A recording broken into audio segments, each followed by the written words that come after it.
Good morning there. Mike, why don't you take over a little bit for us and let us know what it is like to actually reenact these battles and conflicts that you do? Okay, well, I suppose by way of introduction, I suppose a bit of context, Ray. This year, by my 26th year with the sealed knot, I did sort of cut my teeth in reenactment in a very amateurish way prior to joining the sealed knot. It was a vaguely Jacobite period group based in Aberdeen, my hometown. Yeah. Um, I always, I suppose at school, I never did history at school. This is the thing. When I left school, I got more interested in Scottish history, and I read more books, and it sort of whet my appetite for the Scottish history. And then I got into reenactment, and then eventually I joined the Sealed Knot. I've got become more and more kind of interested in the kind of Civil War period, particularly in Scotland. Right. Because I suppose it's a period it's I suppose less well known in Scotland, r rather than the Wars of Independence or the Jacobite period. Um, um, so the unit as you've aforementioned is known as Colonel William Gordon of Minimore's regiment. Um, so they were raised round well initially as part of Donald Farquharson of Minoltre's regiment. Okay. Colonel William Gordon, we think was an officer in that from formation. So it was raised in the 1639. Um, they saw action at the Battle of Meagray Hill, which is just outside Stonehaven, just about 15-20 miles south of Aberdeen on the northeast coast of Scotland. Um, But it's ironically at the battle they ran away. On the opposing side was the was soon to become the Marquis of Montrose, who later led um, the Royalist campaign on behalf of Charles the First. No, latterly. At Right. that point he was a Covenanter, and before he kind of changed sides. Okay. Um, the unit was well raised from like sort of D side or Strath D if you want to call it, or in Strathaven, which is in the sort of Eastern Highlands of Scotland. So I suppose for the most part, it can be assumed that a lot of the guys were Gaelic speaking. There may have been Scots speaking men there as well, possibly due to the geography of the area. But we've assumed that most of the men were sort of Gaelic speaking men. There was 200 men within Minimore's formation, so they were disbanded after the kind of the First Bishops' Wars in 1639. They were re-raised in 1644. They saw action at the Battle of Fyvie, again, it's northeast of Scotland. And they were, and then the bank, it's assumed that they would become a separate formation um, after March 1645, after Donald Farquharson of Minoltree was murdered in Aberdeen. Yeah. Subsequent to that, they fought to the Battle of Aldern. Again, that's in the north coasts of Scotland, in 1645.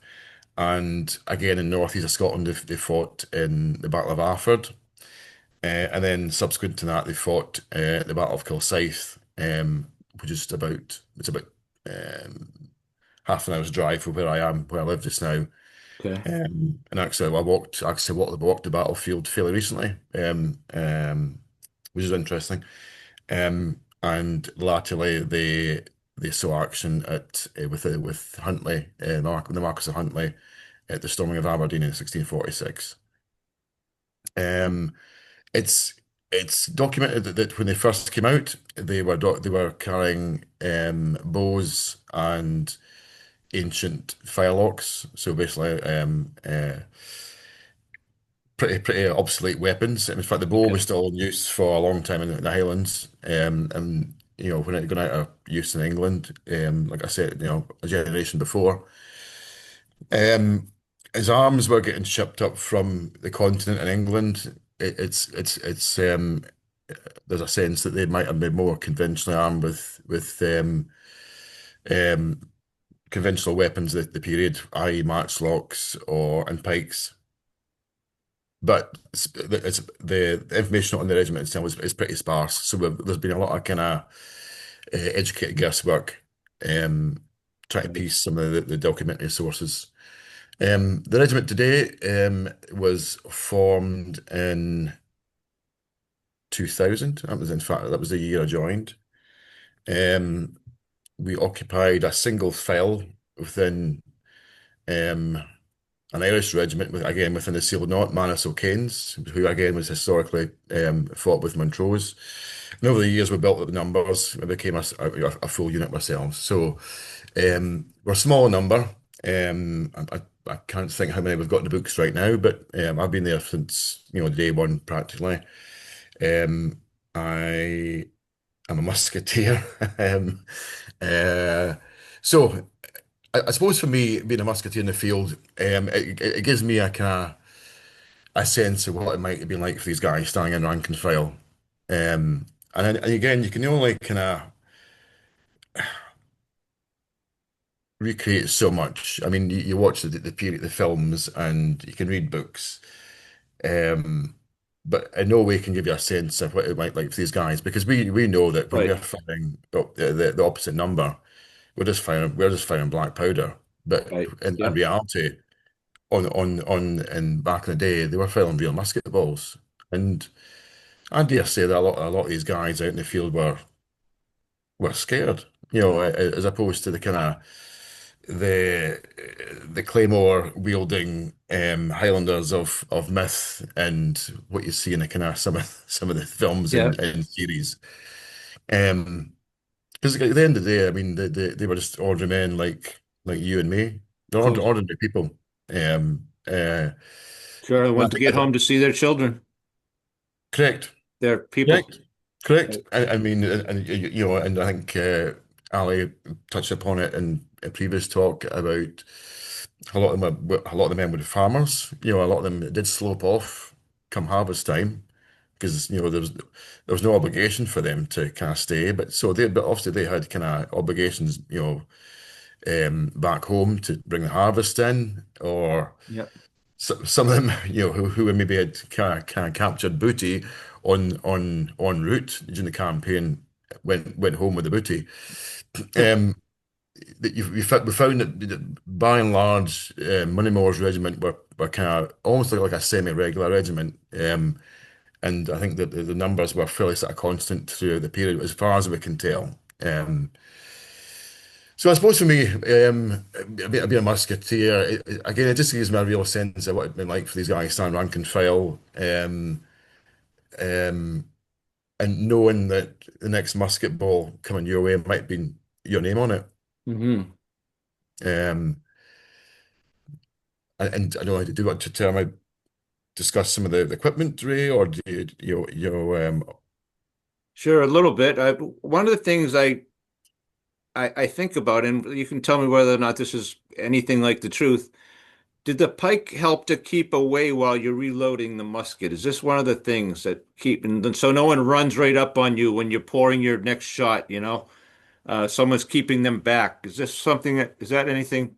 Am I on Well, the I mean, right the, track the, the there? pike, the pike were there, I suppose, they were to protect the kind of, that was one of the functions of the pike, but it was also to put, kind of repel horse. So if there was a Okay. charge of horse, musketeers were vulnerable to horse. So one of the tactics was the musketeers would just come in amongst the pike, and the pike would form like using the old Scots term, a schiltrum, for want of a better Yes. word, Yep. and protect the musketeers from the horse.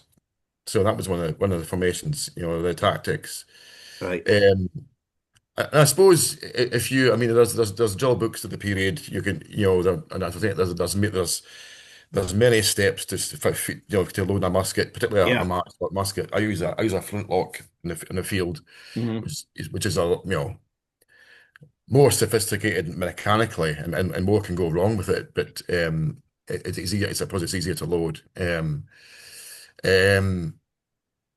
And it'll keep going in the wet. well, that's it. I mean, you're the old. Well, sometimes the old adage. Opposed to the match lock Yeah. Well, I suppose with the or March fire lock, lock. it was a simple mechanism. I don't know if you were a March lock musketeer ally, but um, if you're, I mean, the old adage of keeping your powder dry is so true. Because Hmm. I've been at reenactment events where it's it's been pretty wet, and trying to get your powder to light um, has been quite difficult. And it actually gives you a sense of what the guys had to face weather conditions wise, because if you've ever been to Scotland, it rains a lot.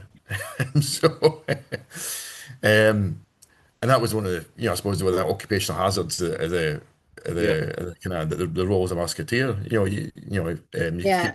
keep your powder I mean, dry. one of the things you try to do when it's wet is you try to get as many shots off as you possibly can to get the barrel hot.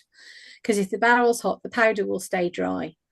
But Okay. if you are kept standing around by your officer in the rain, then there's more chance of you failing to get the gun to go off.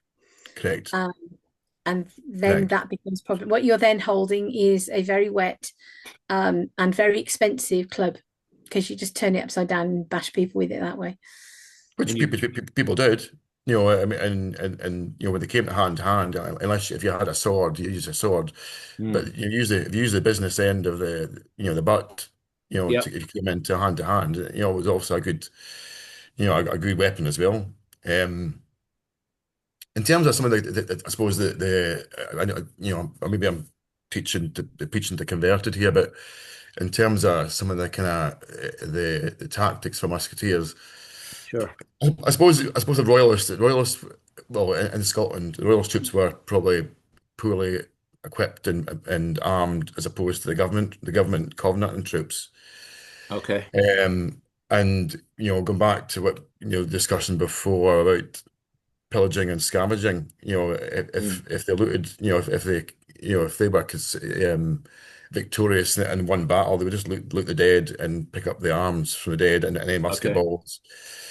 Or, I mean, one of the battles I mentioned, Battle of Fyvie, they raided the castle, Fyvie Castle, of all the pewter ware and melted them down to make musket balls.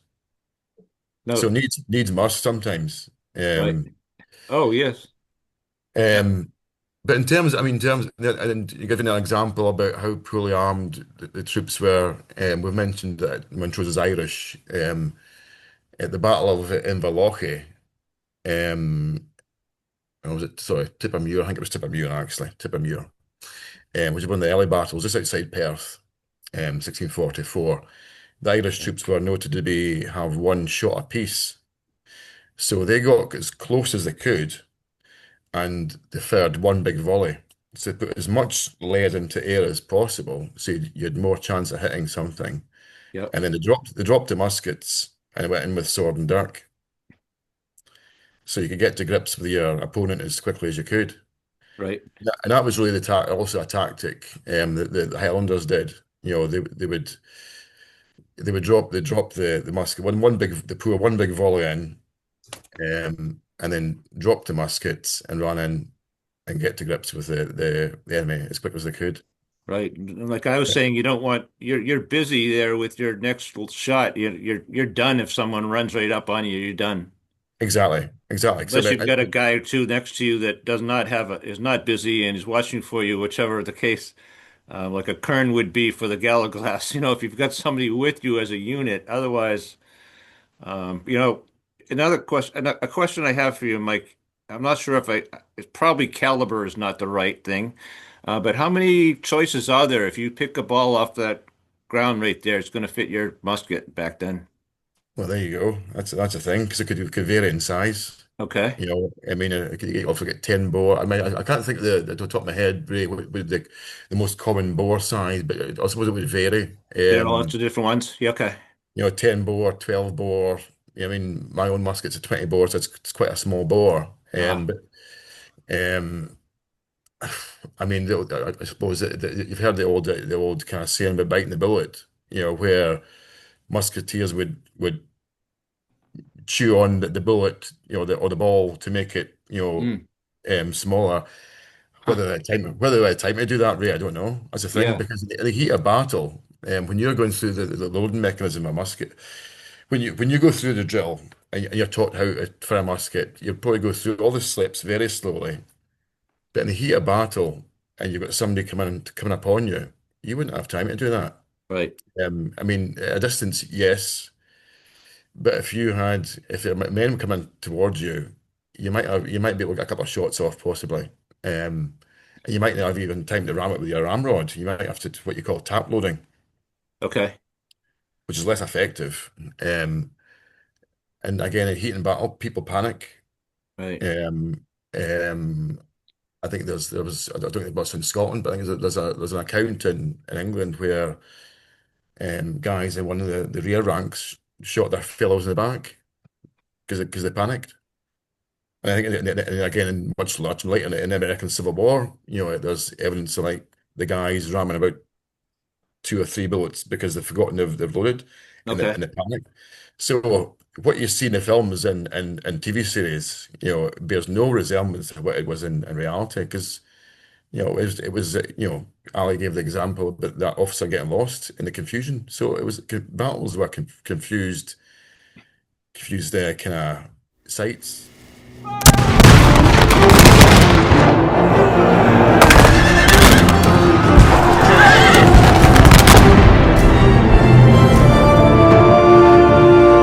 Um, and I you think smoke. I think the other thing that that you do get as a reenactor, you get a real sense of the noise.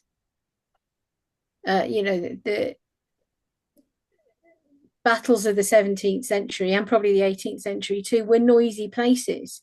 There were all these guns going off, there were people shouting. A lot of the commands are given by drumbeat. Ah, So there's good point. constant drumming going on. There's artillery going on. There's horses. There's men shouting. And it's in a reasonably confined space. We're talking about battlefields that are not very large. Yep. Um, but even by American Civil War standards, I mean, it takes you a day to drive across the field of the battlefield at Gettysburg. Yes. You can walk across um, an English Civil War battle or a Scottish Civil War battle in an afternoon.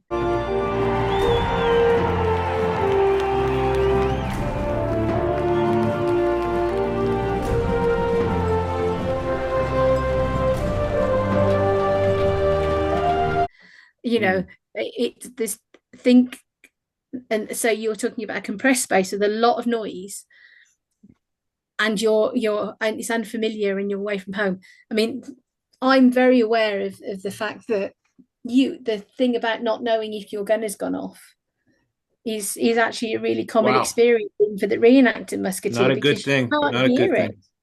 You can't hear it. And you find yourself asking, did it go? Did it not Wow. go? Because of Yep. course we have rules about if it didn't go, what you have to do because it's not safe. We pull out to deal with it. And I don't know about Mike, but I have found myself on the edge of a battlefield trying to make a gun that has actually gone off go bang. Mm. I've had a Interesting. few misfires, absolutely, Mali, but I mean, I suppose that's the thing. I mean, you might get a never a hang fire yet. Hang fire. Touch wood. But I've had plenty of misfires. But I suppose that's just the equipment. I mean, it'd be no different from the guys back then as well. Right. Um, I suppose in terms of the kit, I know you're going to probably put up photographs later on, Ray, but in terms of some of the kit, Mm. I mean, there's in terms of like Highland kit of the kind of the period, there's very few kind of pictorial or contemporary pictorial depictions of Highlanders at the period. The only one that is near contemporary, and you can look this up as well, Ray, is called the Stettin print. It's a famous woodcut of four Highlanders. Oh Um, yes, I know the one, I believe. right, Standing in a row with correct, a right, yes. correct. Yeah. So Sepia tone one. Yes. right. Aye. I mean, it's thought to kind of represent Mackay's regiment. But Yep. I would probably um, sort of advise caution and thinking that it's a Hmm.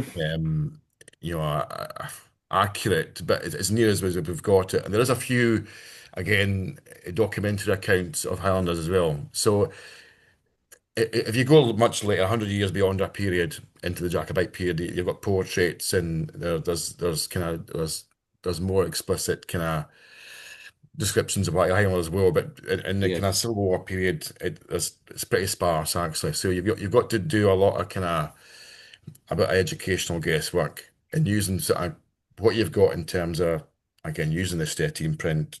There is a couple of near contemporary descriptions, and there's a couple of near contemporary bog body finds, which I've kind of based, some of my kit on. Yes. One was a doublet, and a short doublet was found in a peat bog in Caithness in north of Scotland. Is that right? Yeah, but 1975, it was developed by guys cutting peat. I think the original, I think from memory, it's a cream coloured with a rudimentary kind of check, sort of rudimentary tartan. Hmm. Stylistically, it was almost like 1630s, 1640 up to 50s, sort of stylistically, very rudimentary, kind of tailored. And then there's a much later find again, same in the same area in Caithness. It's called the Baroque. I think it's Baroque or is it Quintfall Hill. I think it is called. Body find quite actually quite near each other. Mm. A Highlander, well, assumed by Highlander, wearing two pairs of breeches and two coats, which also just proves how cold it was Right. back then, and then it was actually worn. He was actually found with a cloth bonnet and about a 5 foot plaid, not tartan. It was a very sort of plain kind of material, which again sort of blows the myth out that every Highlander was wearing the plaid or trews Right. out the water. Um, so stylistically, they're kind of similar to kind of Civil War garments. So again, I've used these as kind of sort of my the basis of my costume.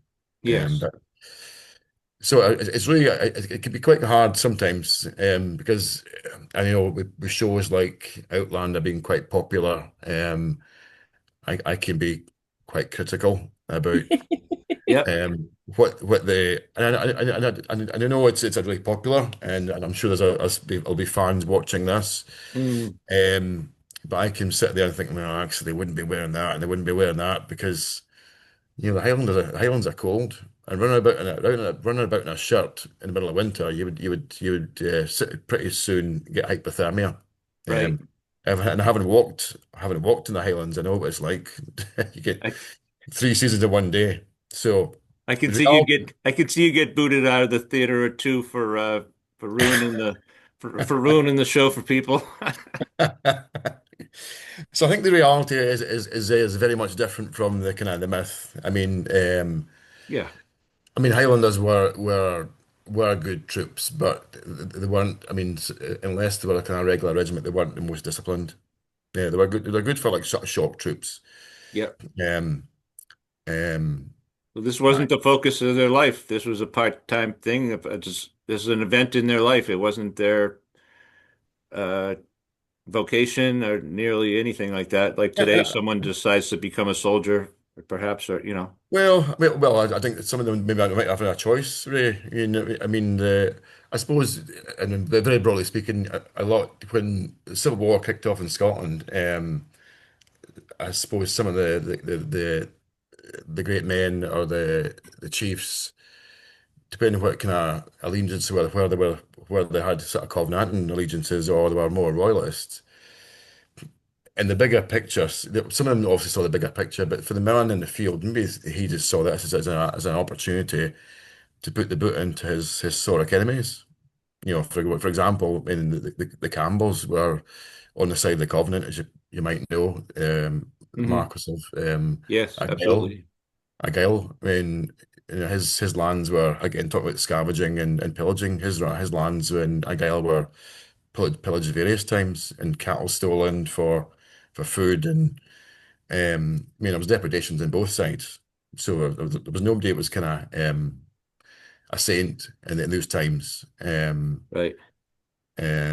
So aye, so it's aye. So a lot of the lost my train of thought here, but I suppose what I'm trying to say is that, that there was um, in terms of the royalists, they sort of capture a lot of their booty or arms and armor from opposing from their foes, picking up off the battlefield. Yep. So Right. That's the first one of the first things I had to come to grips with in this project, my friends, was that someone on the king's side is so under-equipped. That's something I just had to kind of say, am I reading this right? Wait a minute, wait a minute. Let's get back. Let's go back to the paragraph before that. Am I reading that right? The royalist, to me, was someone on the king's side should not be lacking equipment, but this is what it was, yeah, I mean, at least at first.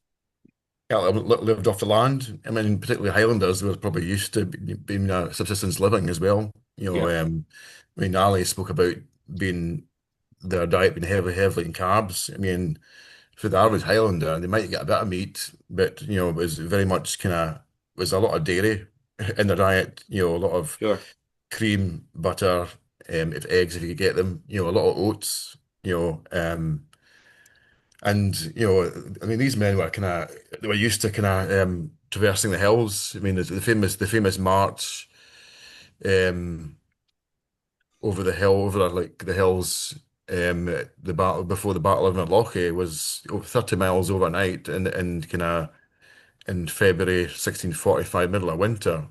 And there was no waterproofs. They were wearing Yep. rudimentary shoes. They were probably ill clothed. They were hardy men back then. Yeah, they pulled that off though with the timing that they achieved by that move. Absolutely. Absolutely did. I can say it was worth it now, but I don't know if they'll tell you that. No, no. Um, I think part of the challenge with the ordinary soldier though is we've got no real idea how much they understood of the wider politics of what was going on. yes. They were there, and as Mike suggests, they were there because they were either fighting with their mates, or this was a chance to kick that bloke who lives over the back there, who's been annoying you for goodness knows how long, the opportunity maybe to make a bit of money on the side Yep. because there was always the possibility of looting something. But in terms of whether or not they understood the wider politics, particularly with the situation with the Covenanters, Hmm. I'm not sure how much they did, because whilst literacy was on the rise, it wasn't universal. People weren't able to read stuff easily. They were True. read to, but that's the thing. I don't know. What's the Well, view? I'm going to cut in, Alex, because and I want to press for time. But there's a friend that well, there's a acquaintance of mine, a chap called Dr. Andrew Lint, who's also a member of a society I'm in called the First Marcus Montrose Society. He's in a sort of written papers on royalism in Scotland and Mhm. how it became well known.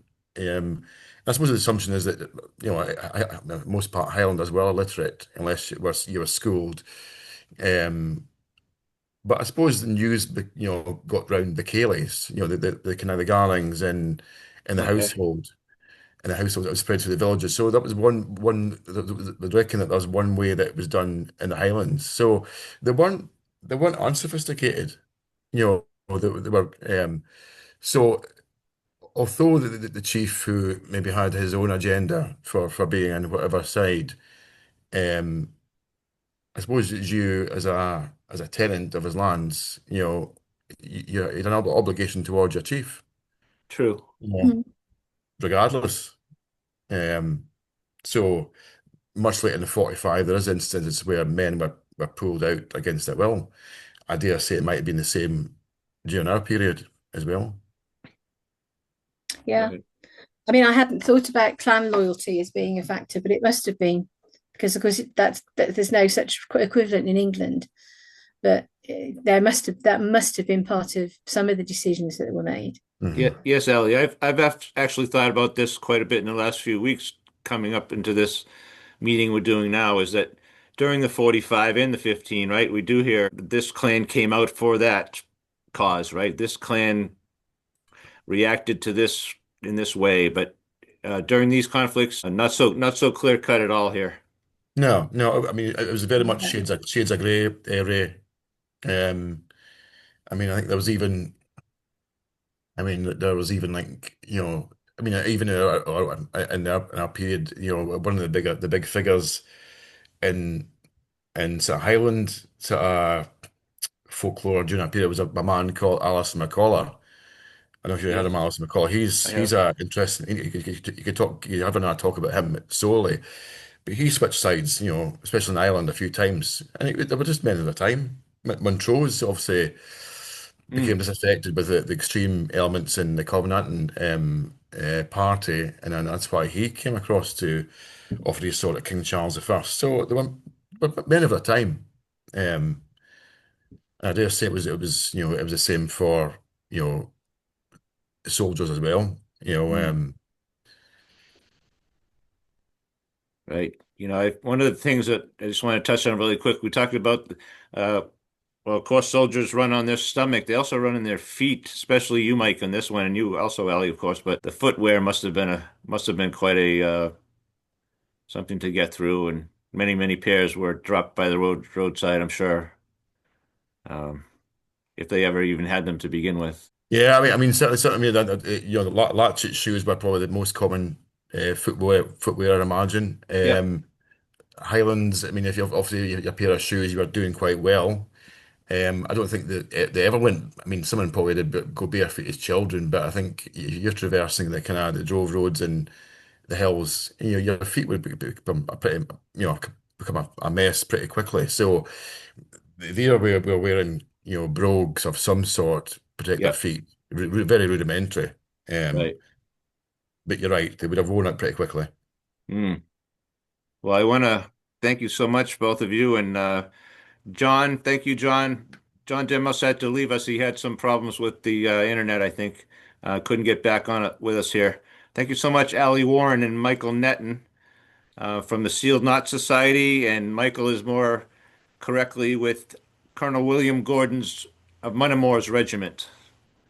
And thank you so much for lending us your expertise all about the reenactments that take place. Thank you so much. Pleasure. Pleasure. Thank you. Goodbye. Bye, Alrighty. Ray. Bye bye now. Touch not, everyone. We'll talk to you next time. Will do.